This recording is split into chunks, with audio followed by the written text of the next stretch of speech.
long, long time ago, when I was a little chick, not even a chick, but a pink and naked thing, a scar, a scrap, a scrape fallen on roots and wriggling, when I was catching my death, and all I knew of sky was the feel of feathers above me, the belly of black as warm as a cloud above me, when I was blind, my eyes unsprouted seeds, my eyes dots of gravel stuck under skin, when I was a beak opening for nothing, nothing, nothing. She lifted me into her pillowed palm. My siblings cried out as she carried me away, calling from our nest high in the spiny branches. "Father, Father, where are you? Come back." My mother called for him too, her voice frantic and afraid. But he, hunting for food, had left us all unguarded.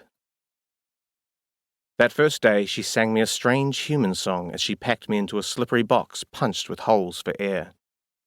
"I love you, a bushel and a peck. You bet your pretty neck I do." Then came another voice, deeper than hers, and it was a voice I knew already, a voice I remembered chopping its way up our tree and into our nest of sticks and wire and wool, shaking us in our shells. "Come away, and get in behind, and Dutchy, you mongrel." She stopped singing to me about pretty necks then, and said, "You're not to touch him." "Haven't you learned your lesson, babe?" I said, "You're not to touch him." The box tilted and bumped, and I was all claws in search of something to hold. "I'm just looking." Their breaths on my bareness, raising featherless bumps. A snort that I felt as a shock, a shove. "It's got no chance." "Give me the lid. He needs to rest." "Oh, well, for Christ's sake, don't name it. And don't come crying to me." I wanted the membranous press of the egg. I wanted back in my shell. In my shell, I understood my own dimensions, how I curled leg to breast and beak to wing, how I filled the wide world. There I heard my mother talking about the sun and the wind, which could parch us and pummel us, and I felt her tidying the nest, cushioning every corner, pushing away sharpnesses that might hurt a hatchling. I heard the songs of my flock too, and when they all sang at once, I felt the notes blood deep.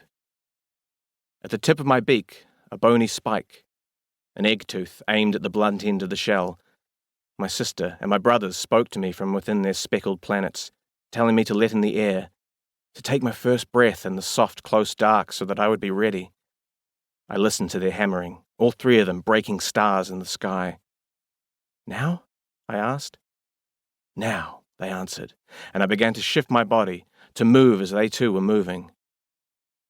In the slippery box, I lay like a stone, and she touched me to check if I had died. Then she cupped me under her hand, and when I was warm again, I began to beg. Whatever she brought in her little syringes, minced and mashed and measured, I swallowed.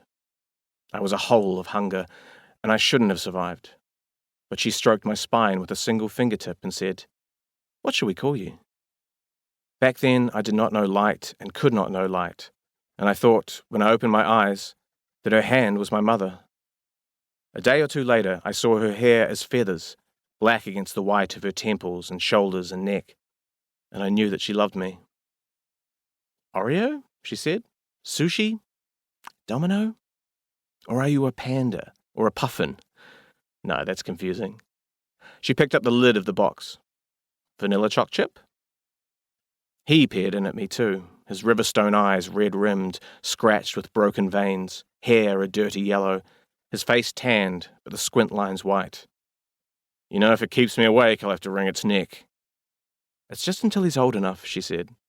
"Then I'll let him go." "And what about the mess?" "I'll house train him." "Marnie, it's wild. You can't house train it." "Yes, you can. Kind of. When he's a bit older. I've been reading online."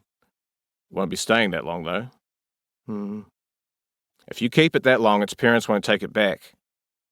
"If I return him during nesting season, they'll swoop me." Tufts of downy feathers grew as soft as dandelion fluff, and spiky pin feathers, spiky blood feathers. Oh, I was a scruff of a thing, patchy and mismatched, a little branchling only a mother could love. I perched on her finger as if it were my home, and she held me to her chest and hummed, and I felt myself taking shape, shuddering into life.